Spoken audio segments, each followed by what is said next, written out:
अस्सलाम वालेकुम स्टूडेंट्स, आज हम पढ़ेंगे काशीज़ इंटीग्रल टेस्ट के बारे में। स्टेटमेंट आपके पास है, if u is a non negative monotonic decreasing integrable function such that u of n is equal to un for all positive integral value of n। इसका मतलब ये है कि आपके पास u जो है ये non negative monotonic decreasing function है और साथ साथ इंटीग्रेबल भी है, और जिसमें हम u ऑफ n को u सबस्क्रिप्ट में यहाँ n लिखा गया है रिप्रेजेंट कर सकते हैं for all natural numbers. Then the series un and this integral from 1 to infinity ux dx converge or diverge together, ये हमने शो करना है। हमारे पास गिवन क्या है? हमारे पास गिवन है कि u is a monotonic decreasing and integrable function। पहले हम लिख लेते हैं, since u is a monotonic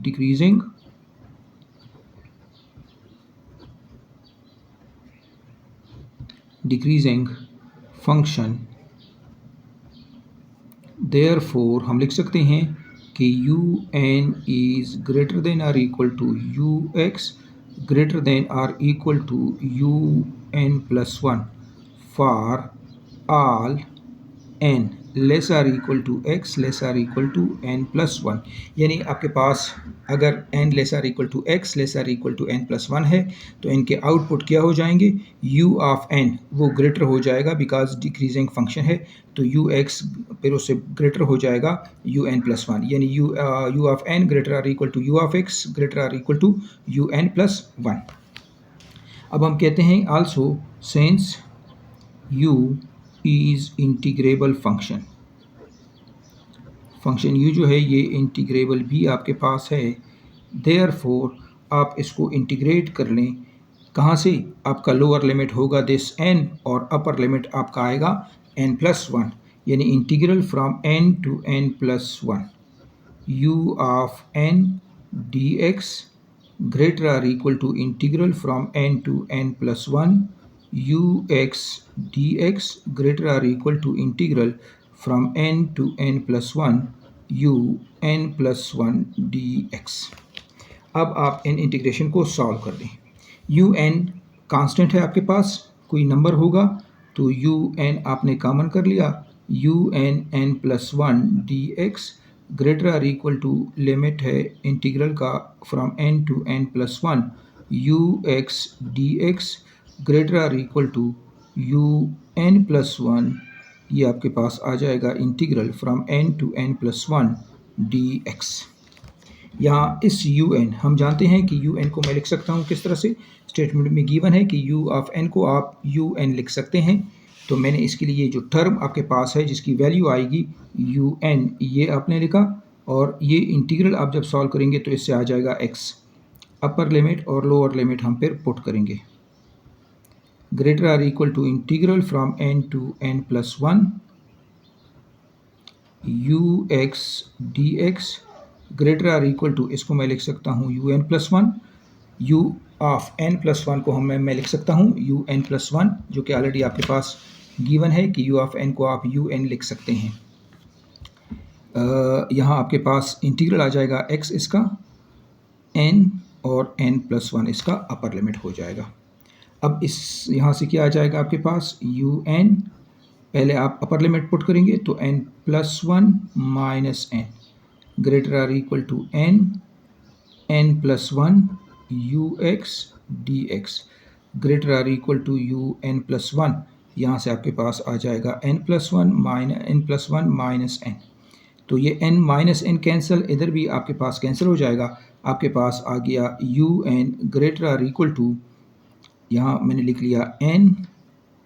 into n, जो अपर लिमिट है वो n plus 1 ux dx greater or equal to un plus 1, ये आपके पास है फॉर ऑल n।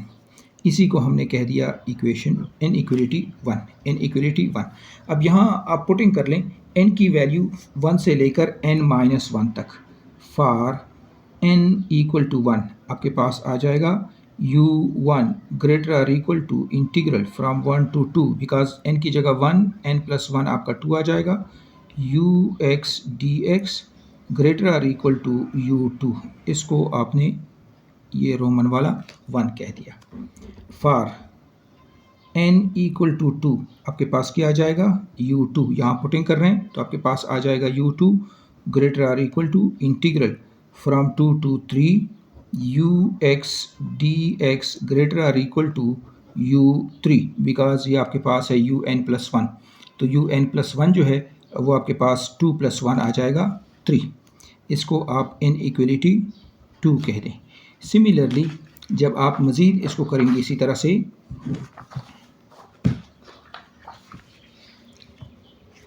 यानी आपके पास जो इनइक्वलिटी थी उसमें फॉर n इक्वल टू 3 जब आप पुट करेंगे तो आपके पास आ जाएगा u3 greater or equal to integral from 3 to 4 ux dx greater or equal to u4। ये आपके पास इनइक्वलिटी आ जाएगी थर्ड, ये आपके पास इनइक्वलिटी थर्ड आ जाएगी। ये हम कहाँ पुट कर रहे हैं, ये हम यहाँ पे पुट कर रहे हैं। इनइक्वलिटी आपके पास है this one un greater or equal to integral from n to n+1 ux dx greater or equal to un+1। 3 put करने से ये 3 आ जाएगा, यहाँ 3+1 4 आ जाएगा आपके पास, यहाँ 3 और इधर 4। इसी तरह हम करते जाएंगे और आ जाएंगे n+1 तक। For n equal to n-1 तक आएंगे, हम आएंगे n-1 तक, तो ये आपके पास आ जाएगा un-1 greater or equal to n-1 up to n ux dx greater or equal to, यहाँ आपके पास आ जाएगा un बिकॉज n-1+1। अगेन हमने कहाँ पुटिंग कर दी, इसी इनइक्वलिटी 1 में, यहाँ un-1, यहाँ un-1 जब पुट करेंगे तो वो n-1+1 से कैंसिल, आपके पास un आ जाएगा, यहाँ आपके पास n-1 और ऊपर आ जाएगा n आपके पास। अब ये जो n-1 इनइक्वलिटीज़ आपके पास आ गए, n इनइक्वलिटीज़ को आप ऐड कर दें, आपके पास क्या आ जाएगा, हमारे पास यहाँ देखें स्टार्ट हमने लिया था, जो आपका लेफ़्ट साइड पे इनइक्वलिटी आ रहे हैं u1 + u2 + u3 and so on, यानी हम के पास आ जाएगा u1 + u2 + u3 + un-1 greater or equal to integral from 1 to 2 ux dx plus integral from 2 to 3 ux dx plus, ये मैं यहाँ से लिख रहा हूँ integral from 1 to 2 integral from 2 to 3। अब आपके पास आ जाएगा इंटीग्रल फ्रॉम, आगे ये आपके पास है integral from 3 to 4, integral from 3 to 4 ux dx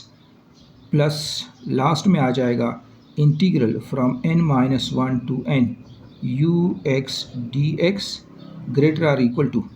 आपके पास आ जाएगा u2 + u3 + un। ये आपने जो यहाँ ये रिज़ल्ट आ रहे थे इनइक्वलिटी 1 में, ये u2, ये आपके पास है u3, तो u2 + u3, उसके बाद आपके पास आ जाएगा प्लस u4 और करते करते आप आ जाएंगे un तक। अब यहाँ ये जो आपके पास हैं टर्म्स, इसमें आपने क्या कर दिया, u1 + u2 + u3 + un-1 + un आप ऐड कर दें और un आप सब्ट्रैक्ट भी कर दें, greater or equal to integral from 1 to 2 integral from 2 to 3 integral from 3 to 4। यहाँ देखें इसका अपर और इसका लोअर, यहाँ अपर और इसका लोअर ये सेम आ रहे हैं, तो इन सबको जब आप ऐड करेंगे तो आपके पास आ जाएगा integral from 1 to n ux dx greater or equal to,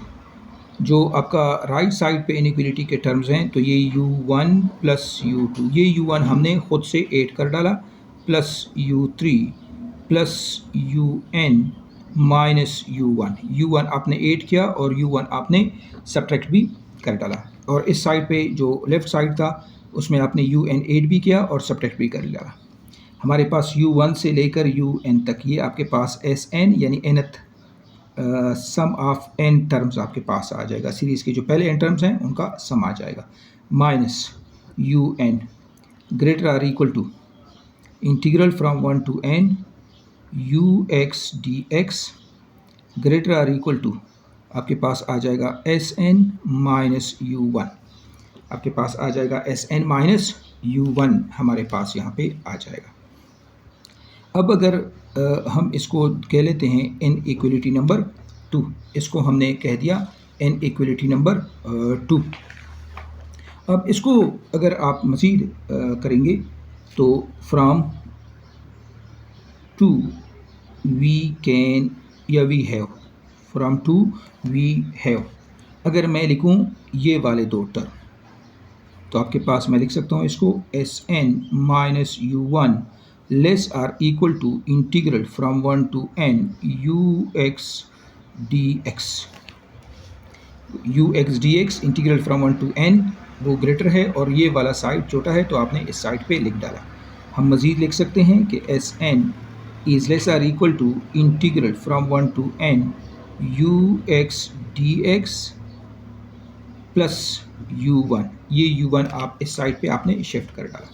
अब आप ले लें limit N approaches to infinity S N, ये आ जाएगा limit N approaches to infinity integral from one to N, ये आपका एम प्रॉपर इंटीग्रल हो जाएगा। अगर लिमिट मैं हटा दूं तो वन टू इन्फिनिटी आ जाएगा आपके पास यू एक्स डी एक्स, फिर आ रहा है आपके पास प्लस यू वन, इसको मैंने इनइक्वलिटी 3 कह दिया। इफ़ अगर आपके पास ये एम प्रॉपर इंटीग्रल एग्जिस्ट हो, if limit N approaches to infinity integral one to infinity you x D X exist, तो इट मीन्स दैट कि ये फाइनाइट होगा। देन दिस इंटीग्रल यानी integral from one to limit N approaches to infinity from one to N you x D X is finite, is finite, ये आपके पास कोई finite number आएगा और फाइनाइट नंबर में आप u1 जमा करेंगे तो भी आपके पास ये फाइनाइट आएगा। 10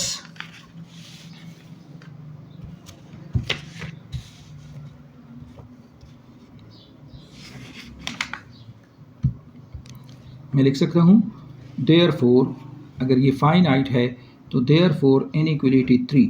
becomes limit n approaches to infinity as n less or equal to some finite number, implies that कि limit n approaches to infinity as n exist होगी, ये आपके पास exist होगी। अगर ये exist आपके पास है then thus the series summation un is convergent. हम जानते हैं कि अगर आपके पास एक सीरीज़ है और उस सीरीज़ का जो nth पार्शियल सम है इसका लिमिट एग्जिस्ट है तो फिर आपके पास सीरीज़ कन्वर्ज होगी। तो इसका मतलब है कि अगर आपका इंटीग्रल कन्वर्ज है तो फिर आपके पास सीरीज़ भी कन्वर्ज होगी। सेकंड केस की तरफ आते हैं। यहाँ हमने एक इनइक्वालिटी जो इनइक्वालिटी 2 मैंने लिखा था इसका ये वाला, ये दोनों हमने कंपेयर कर दिए। अब आते हैं S N minus U N greater or equal to integral from one to N you x D X की तरफ, यानी इस इनइक्वालिटी का ये वाला पोर्शन हम कंसिडर करते हैं। अब नाउ कंसिडर हम लिख लेंगे इसके लिए integral from one to N you x D x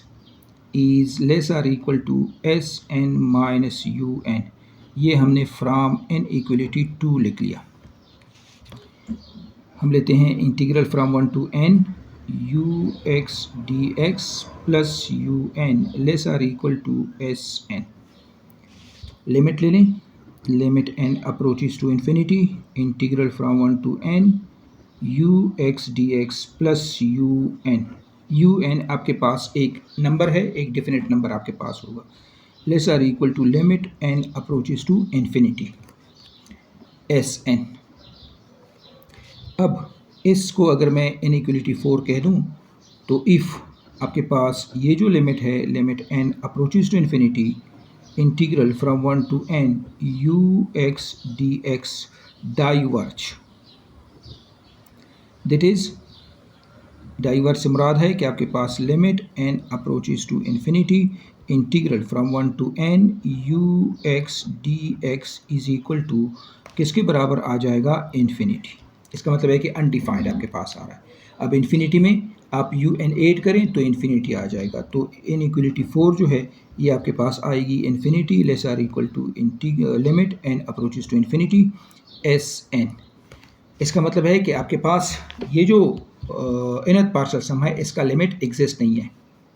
implies that कि limit n approaches to infinity S n does not exist. अगर आपका ये जो limit n approaches to infinity है s n nth partial sum का अगर आप limit ले लें अप्रोचेज टू इन्फिनिटी और ये एग्जिस्ट ना हो, then the series summation un is divergent